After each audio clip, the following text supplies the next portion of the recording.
नाज़रीन दानियल में उमरकोट का सूरज कुमार जी रिपोर्ट शामिल कंदासीं तो उमरकोट पुलिस जो कारनामो कातिलाणो हमलो भी साफ़ी ते केस भी साफ़ी जे मथां दाख़िल। साफ़िन जो एहतजाजी मुज़ाहिरो साफ़ी असद बुरगड़ी ऐं प्रेस क्लब जे मैनेजमेंट कमेटी उहिदेदारनि रसूल बख्श ते कूड़ो केस दाख़िल थियण ख़िलाफ़ साफ़िन सिविल सोसाइटी शहरनि पारां प्रेस क्लब आॾो एहतजाजी मुज़ाहिरो।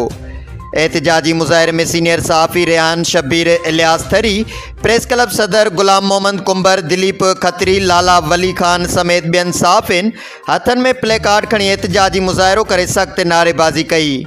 गुज़िरियल राति निजी टीवी चैनल जे सहाफ़ी असद बुरगड़ी मथां 3 तलवार भरिसां ओबाश नौजवान पारां कातिलाणो हमलो करे ज़ख़्मी करे विधो। सहाफ़ी असद बुरगड़ी के गणती जोगी हालत में सिविल अस्पताल मुंतकिल किया वियो, जिते डॉक्टरनि पारां तिबी इमदाद फराम कई वई। City SHO Altaf Shah, ladies ASI शाहीन बंगलानी जे भाउ के बचाइण लाइ ज़ख़्मी थियल सहाफ़ी असद बुरगड़ी प्रेस क्लब उमरकोट जे मैनेजमेंट कमेटी उहिदेदारनि रसूल बख्श रहमदानी समेत 10 ॼणनि ते केस दाख़िल करे छॾियो। SHO सिटी मोटरसाइकिलनि चोरनि मंशियात फ़रोशनि के गिरफ़्तार करण बजाए पंहिंजी पुलिस लेडीज़ ASI शाहीन बंगलानी जे भाउ के बचाइण लाइ कूड़ो केस दाख़िल कियो आहे।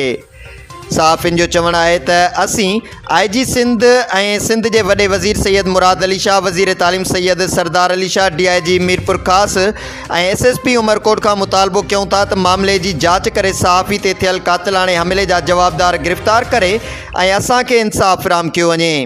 ऐं सहाफ़िन ते कूड़ो केस ख़त्म करे सिटी थाणे जे SHO ख़िलाफ़ कार्रवाई कई वञे, न त ॿी सूरत में सख़्त खां सख़्त एहतजाज कयो वेंदो।